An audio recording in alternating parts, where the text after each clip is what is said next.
Oremos. Señor, te damos gracias por tu bondad infinita, te damos gracias por tu misericordia, Señor. Te damos gracias porque nos permites ver tu mano obrando en acción, Señor. ¿Quiénes somos nosotros que tú tienes tanto cuidado de nosotros? Te pedimos, Padre, que ahora que vamos a entrar a indagar en tu palabra, que nos des discernimiento, Señor, que nos vacíes de preocupaciones y nos llenes con tu palabra. Ayúdanos a escuchar tu voz. Te lo pedimos en el nombre de tu Hijo amado. Amén y amén. Bueno, saludos a todas. Ya estamos terminando el libro de Hebreos. Se fue como muy rápido para mí. Hubiese gustado estar más tiempo aquí, pero ya estamos terminando. Hemos aprendido muchísimo en este libro. Hemos aprendido que el libro fue escrito para alentar a los cristianos judíos del primer siglo, que estaban siendo perseguidos, estaban siendo maltratados, despreciados y ya estaban cansados. Y en esos momentos de desesperación, algunos de ellos estaban contemplando regresar a donde habían estado cómodos anteriormente, en la oscuridad, pero estaban cómodos. En estos momentos se encontraban en la luz, tenían fe en Jesús, pero se encontraban muy incómodos, pues el mundo se les estaba viniendo en su contra. Y muchos habían perdido su trabajo, estaban siendo rechazados por la familia, perdieron su casa y veían su vida en riesgo. Lo que respiraban era caos a sus alrededores. Y nos lo podemos imaginar, podemos imaginar ese sentimiento. Y quizás algunas nos podemos identificar un poquito con ellos.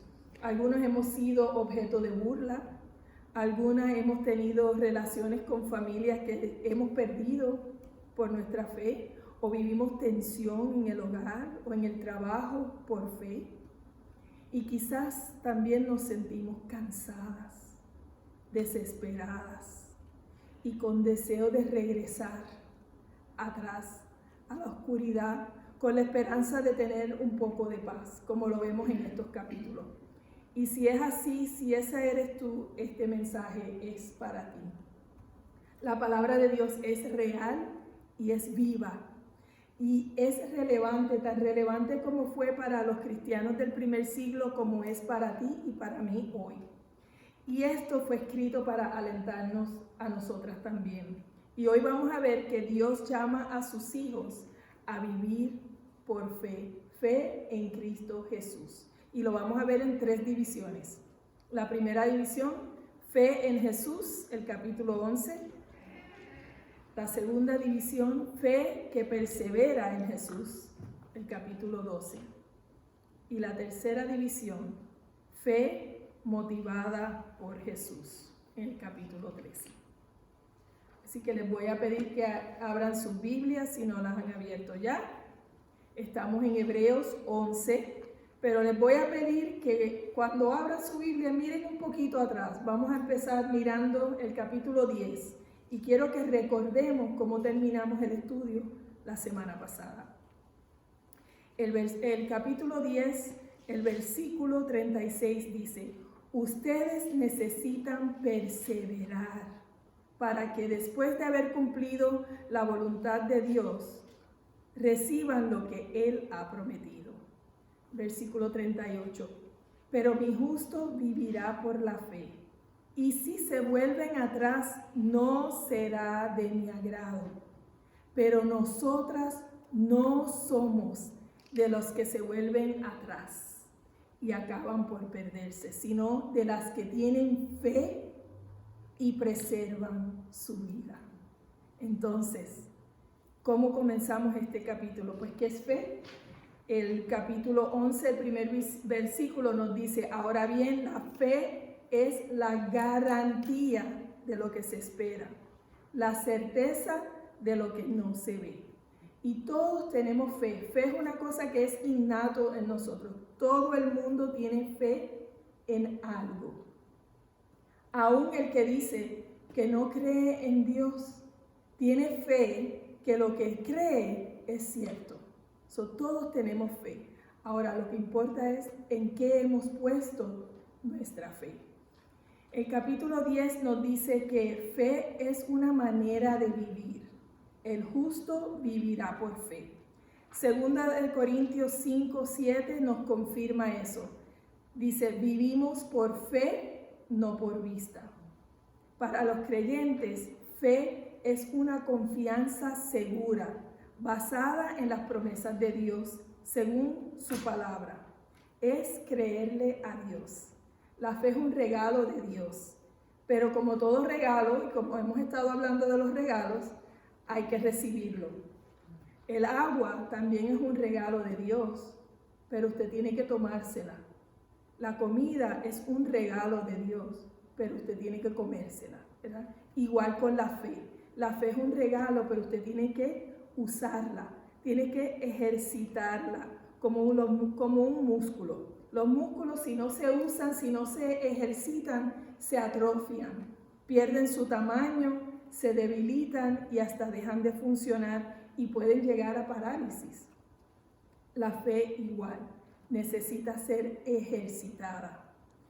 Pero no toda fe salva. Mucha gente tiene fe y fe en Dios en general no es suficiente. Fe salvadora es fe en Jesucristo como Dios Hijo y en su obra en la cruz, en lo que Él hizo en la cruz, en su vida perfecta, en su muerte en la cruz, en su sangre derramada por ti y por mí, en su resurrección, en el perdón de los pecados. Eso es fe que salva. Fe en el objeto superior que es Jesús. Entonces, ¿cómo aceptamos este regalo? Romanos 10:17 nos dice, la fe viene por el oír y el oír de la palabra de Dios. Fe es reconocer a Jesús, la palabra de Dios. ¿Quién es la palabra de Dios? Él es el verbo hecho carne. Reconocerlo como quien Él es. Él es Dios, Él es Rey, Él es Señor y Salvador del mundo y de tu vida. Fe es recibir el mensaje de Dios y recibir el mensajero de Dios, a Jesús, como verdad absoluta y real. Entonces, en este capítulo vemos que nos menciona una serie de héroes de la fe, pero estos eran gente ordinaria como usted y como yo. ¿Qué hicieron ellos? Ellos decidieron, tomaron esa decisión, decidieron creerle a Dios. Y aún cuando lo que Dios les estaba pidiendo no sonaba racional, no hacía sentido, decidieron creerle y decidieron actuar en lo que Dios le estaba pidiendo. Por la fe entendemos que Dios creó el universo con su palabra. Por la fe, a través de Abel, vemos que Dios establece el estándar de lo que es bueno y lo que es malo. Por la fe, a través de Enoc, vemos que Dios tiene el control de la vida y de la muerte. Y en el versículo 6 aprendemos que sin fe es imposible agradar a Dios. Todos estos mencionados por nombre y también los llamados otros, que también vivieron por fe y sufrieron burlas, fueron apedreados, unos fueron encarcelados, todos tenían algo en común, y es que su fe era centrada en Dios, en Jesús. Él era el objeto de su fe. Ellos obtuvieron un testimonio favorable, pero ninguno vio el cumplimiento de la promesa. ¿Por qué? Pues ninguno vio a Jesús. Más bien los reconocieron como a lo lejos, como algo que Dios les había dicho que estaba por venir. Pero aún sin verlo, creyeron. El versículo 40 nos dice, esto sucedió para que no llegaran a la meta sin nosotros, pues Dios nos había preparado algo mejor. ¿Qué es lo mejor? Jesucristo. Así que murieron y perseveraron esperando y confiando en lo que era por venir, en Cristo Jesús el Mesías. Entonces, ¿qué aprendemos de este capítulo? Aprendemos que fe verdadera es fe centrada en Cristo Jesús. Fe verdadera es fe centrada en Cristo Jesús. La fe es creer, no en lo que veo, sino creer más allá de lo visible. La fe tiene sustancia, no es ciega, como dice la gente. La fe no es ciega, es certera porque es en Jesús. Y lo que Él hizo en la cruz, en su obra. O sea, la fe tiene sustancia. No es creer de todo corazón y ya, porque tú puedes creer de todo corazón en algo equivocado. Es creer en Jesús como el objeto superior de fe. Y no solo creer, sino también confiar. Creer nada más no es suficiente. Mucha gente cree. Hay que ir un paso más allá. Hay que creer, pero hay que tomar toda nuestra confianza y transferirla en lo que creímos. Hay que confiar en Jesús, confiar en su obra y confiar en lo que Él dice. Entonces, ¿en qué estamos tú y yo poniendo nuestra fe? ¿Será que tenemos fe en la fe misma? ¿O fe en nuestro esposo? ¿Fe en el trabajo? ¿Fe en nuestras cualidades, en lo que podemos hacer? ¿Fe en las bendiciones que recibimos? ¿O es Jesús el verdadero objeto de nuestra fe? Y si es el objeto de tu fe, tu confianza está puesta en Él. ¿Estás viviendo por fe o estás centrada en lo que tus ojos ves? Somos llamadas a responder por fe. Entonces miremos la segunda división.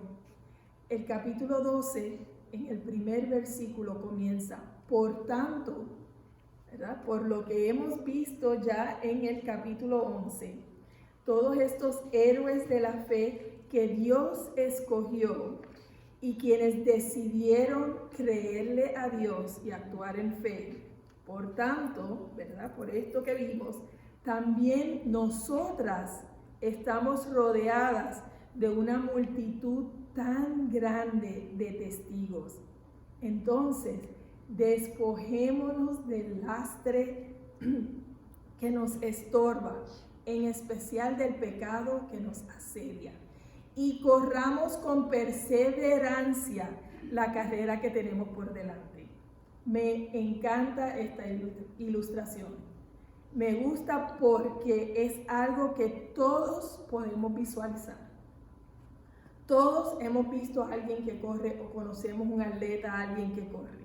Y podemos visualizar lo que es correr hacia la meta.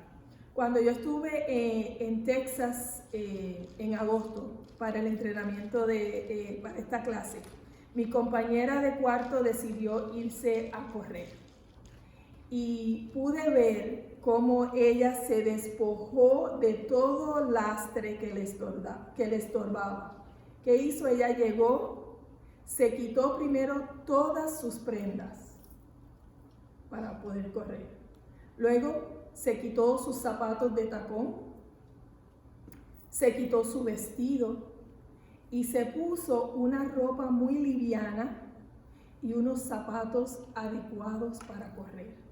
Porque no podemos correr en tacones. Sí, podemos correr en tacones, pero sería mucho más difícil la carrera, ¿verdad? Entonces, correr o hasta hacer ejercicio para la mayoría de nosotros es algo difícil, pero hacerlo con un exceso de carga lo hace más difícil aún.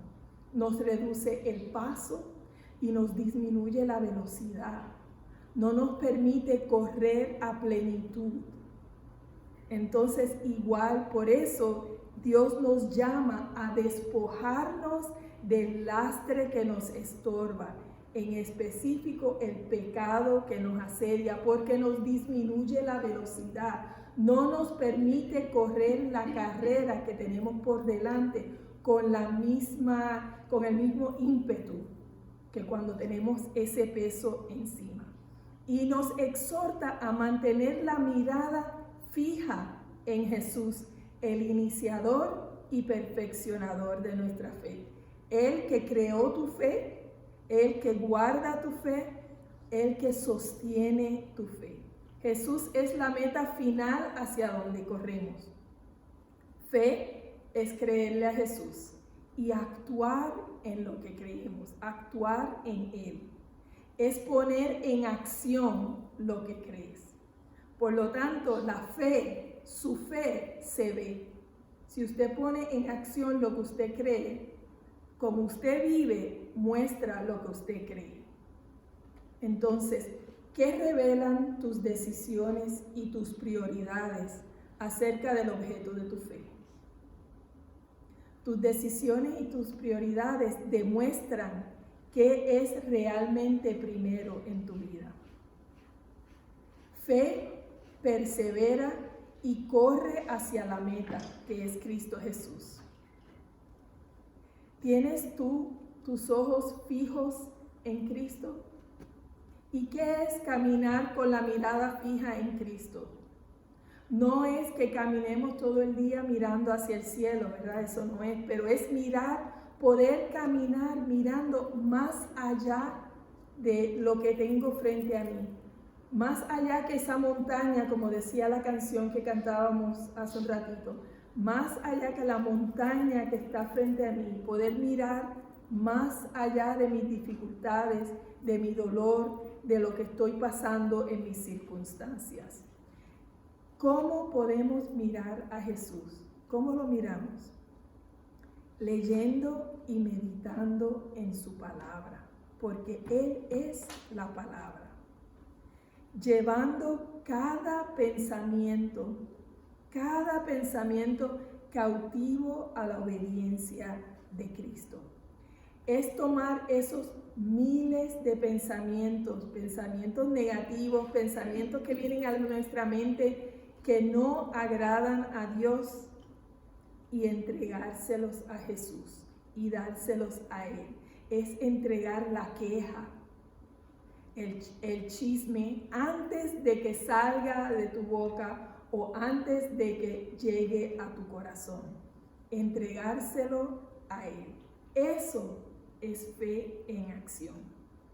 Fijemos nuestra mirada y nuestros pensamientos en Jesús, quien por el gozo que le esperaba soportó la cruz. ¿Cuál es el gozo? ¿Qué es el gozo que le esperaba? Se preguntaron. ¿Por qué soportó la cruz? ¿Cuál es el gozo que le esperaba? ¿Qué es lo que Jesús no tenía, pero sabía que la cruz le iba a dar? Tú y yo somos el gozo que le esperaba. Tú y yo somos lo que Él no tenía, pero la cruz le iba a dar. Amada, si eso no te derrite el corazón, yo no sé. Porque por ese gozo que le esperaba por ti, Él soportó la cruz. Así pues, dice el versículo 3, considera aquel que perseveró frente a tanta oposición. ¿Para qué? Para que tú y yo no nos cansemos ni perdamos el ánimo. ¿Qué circunstancia te está disminuyendo la velocidad en estos momentos? ¿Qué cosa está frente a ti y te está nublando la vista? ¿O te está haciendo que te desalientes? ¿Te está dificultando que mires hacia Jesús? Persevera. Fe fijada en Jesús nos anima a perseverar. En los versículos del 4 al 13 somos exhortadas a eso mismo, a perseverar, pero a perseverar a través de la disciplina. Y Dios nos dice que Dios disciplina a sus hijos. Él disciplina a los que aman. Y disciplina no es castigo, porque un castigo produce terror, produce miedo. Pero la disciplina, Dios nos dice, la disciplina de Él en amor produce paz y produce justicia. ¿Para quién? Para los que han sido entrenados por ella, por la disciplina. Otra vez vemos la imagen de un atleta o de alguien que se entrena y fortalece sus músculos, ¿verdad? Para eso las personas que son atletas se entrenan. Cuando nosotros nos entrenamos o cuando los atletas se entrenan, lo primero que sucede en los entrenamientos es que el músculo se rompe y eso duele. Cuando el músculo se rompe, duele, pero el cuerpo luego lo sana y lo reconstruye de una manera más fuerte y más grande. De igual manera, la fe no crece a menos que sea ejercitada, que sea probada, se rompa y se reconstruya con más fuerza. Entonces, en la última sección de este capítulo, vemos una advertencia para los que rechazan a Dios. Dios demanda que vivamos una vida en paz y en santidad. Entonces, ¿qué es vivir en santidad? Vivir en santidad es ser apartada para Dios. Es que tú vivas pendiente a los propósitos de Dios en tu vida. Es el morir al yo diariamente. Que cada día sea menos Denise y más Jesús en mi vida, viviendo así. El versículo 22 nos dice, vemos que no nos acercamos a una montaña que no se puede tocar, sino a la ciudad del Dios viviente. Como las personas en el Antiguo Testamento, en la época de Moisés, que no podían ni siquiera acercarse a la montaña donde estaba la presencia de Dios, porque eso era muerte. Si tocaban la montaña, de tocar la montaña, morían. Qué privilegio que nosotras no nos estamos acercando a una montaña que no se puede tocar, sino que nos acercamos a una ciudad, a la ciudad del Dios viviente. ¿Y qué ciudad es esa? Jesús es la ciudad. ¿Qué es una ciudad? Es un lugar donde podemos vivir, es un lugar donde nos sentimos seguras, donde hay luz, donde usted tiene para comer. Eso es Jesús. Jesús es nuestra seguridad, es nuestro pan, nuestra provisión. Jesús es esa ciudad viviente a la que nosotros nos podemos acercar, donde podemos ir y sentirnos seguras. Y recibimos un reino inconmovible. Esto me encanta, un reino inconmovible.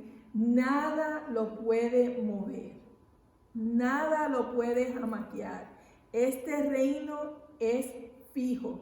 Y eso para mí fue un bálsamo de Dios para mi vida. Según veo que mi hermosa isla lleva ya 2 semanas con ese jamaqueo en Puerto Rico, que se ha movido tanto con tantos terremotos, pero saber que recibimos un reino que no es de este mundo y que es inconmovible. Y ahí es donde está nuestra fe. Y como recibimos un reino inconmovible, dice la palabra, seamos agradecidas, seamos llenas de su gracia y agradecidas. Y adoremos a Dios, ¿cómo? ¿Como nos da la gana? No, dice, adoremos a Dios como Él lo desea, como Él quiere, de la manera en que Él dice. Como a Él le agrada, es con temor reverente. El versículo 29, porque nuestro Dios es un fuego consumidor. Me encanta. Dios es un fuego consumidor. Y Dios derramó toda su ira en un fuego consumidor que nos merecíamos tú y yo por nuestro pecado, derramó toda esa ira y ese fuego consumidor sobre su Hijo amado Jesús, para consumir tu pecado y tu culpa. Consumado es. Eso es lo que hizo Jesús en la cruz. Entonces, ¿qué aprendemos de este capítulo 12? Aprendemos que fe fijada en Jesús persevera. Fe fijada en Jesús persevera. Una mirada fija en Jesús ve más allá de lo que hay frente a nosotras. Vemos más allá de las dificultades, más allá de la montaña. Una mirada fija en Jesús persevera cuando todo alrededor te desalienta, te decepciona, parece que se cae todo a tu alrededor. Una mirada fija en Jesús ve el dolor de la disciplina como una oportunidad de crecer y madurar. ¿Dónde estamos tú y yo fijando la mirada? Dios nos llama a cosas que nos parecen sumamente imposibles y nos llama a caminar por fe. Entonces, ¿en qué área de tu vida está Dios llamándote a algo que tú sabes que no lo puedes hacer en ti misma? ¿Será en el trabajo, en el ministerio, en tu hogar? Fe fijada en Jesús cree lo que Él dice, actúa y persevera aún en lo difícil. Es fe que vive con la esperanza de lo que no se ve. Entonces miremos el capítulo 13, la tercera división. El capítulo 13 nos dice, Dios nos exhorta a vivir, ¿verdad? Es ya cerrando el libro de Hebreos. ¿Cómo vamos a cerrar el libro de Hebreos? Hemos aprendido muchísimas cosas. Hemos aprendido cómo Jesús es superior a todo. Ahora lo vemos como el objeto superior, ¿verdad? Él es el objeto de nuestra fe. Entonces, con todo esto que hemos aprendido en estos 12 capítulos, el capítulo 13 nos exhorta a vivir por fe. ¿En qué fe? En la fe que profesamos en Cristo Jesús. Y nos da instrucciones sumamente prácticas. Y ustedes tenían una pregunta que tenían que hacer una lista. Eso es precisamente el capítulo 13. Amándonos unas a las otras en amor fraternal, mostrando hospitalidad, ministrando a los hermanos que han sido encarcelados por su fe, honrando la fidelidad del matrimonio, no cometiendo inmoralidades sexuales, no amando el dinero o la avaricia, sino viviendo en contentamiento con lo que tenemos, pues Dios nos prometió que nunca nos abandonará. Eso es suficiente. Vivamos agarradas firmemente de la palabra de Dios, firmemente. Vivamos, también nos dice que debemos vivir en obediencia a los líderes, en obediencia a las autoridades que Dios ha puesto sobre nosotras. Y Dios nos exhorta a ofrecer a Jesús un sacrificio de alabanza, adorarlo como Él quiere y como Él se merece. Y la adoración no es solo cantar, ¿verdad? La adoración es un estilo de vida. La adoración es lo que sale de tu boca, lo que haces con tus manos, la obra que haces con tus manos es adoración a Dios. Es todo lo que hacemos por Él y para Él. Lo hacemos con amor y con reverencia. Y el capítulo termina con una petición de oración. El autor les pide que por favor continúen orando por Él. Reconoce la importancia del cuerpo de Cristo orando unos por los otros. Y qué gran privilegio es orar por otros. Es una de las bendiciones más grandes, yo creo, para mí, que tiene este ministerio. Es que nos enseña a orar unas por las otras. que nos enseña a orar a diario por esas que están en nuestra comunidad. Me encanta eso. Entonces, así termina el capítulo. Oremos por los líderes, oremos unos por los otros. Y luego de que el autor pidió oración, luego él oró por ellos y los bendijo.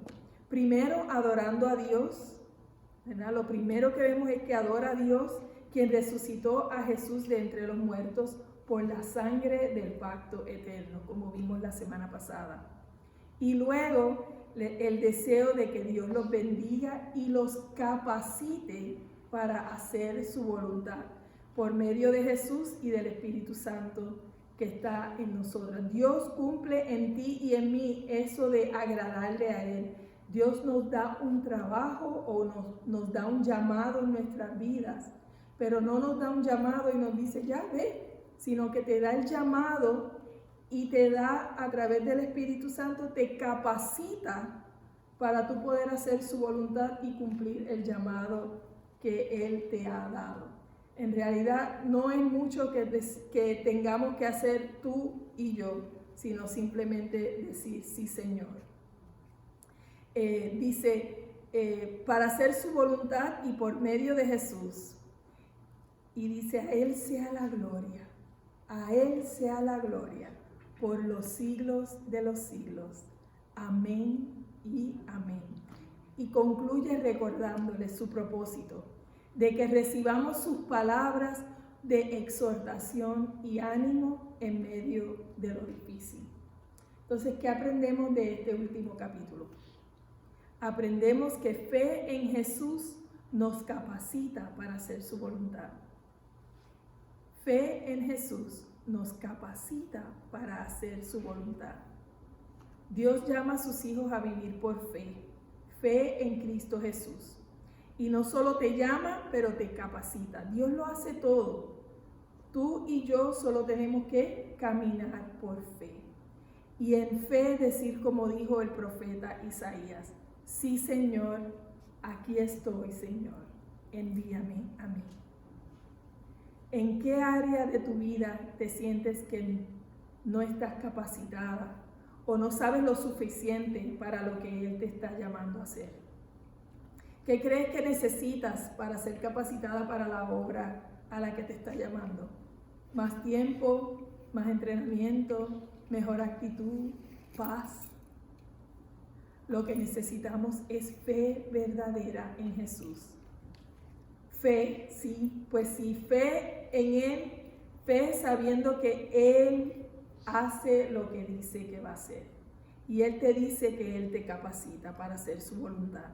Entonces, ¿dónde estamos fijando nuestra mirada? ¿En nuestras habilidades o en el llamamiento y en el que nos ha llamado? Y nos promete capacitarnos y nunca dejarnos. Dios llama a sus hijos para vivir por fe en Cristo. Fe en Jesús nos alienta y nos ayuda a perseverar. Oremos. Señor, te damos gracias de que tú eres el iniciador y el perfeccionador de nuestra fe. Gracias, Señor, que tú nos llamas y nos capacitas, Señor. Permite, Señor, que podamos mantener nuestra mirada fija en ti y que podamos ver más allá de los obstáculos que están frente a nuestros ojos. Te lo pedimos en el nombre de tu Hijo amado. Amén y amén.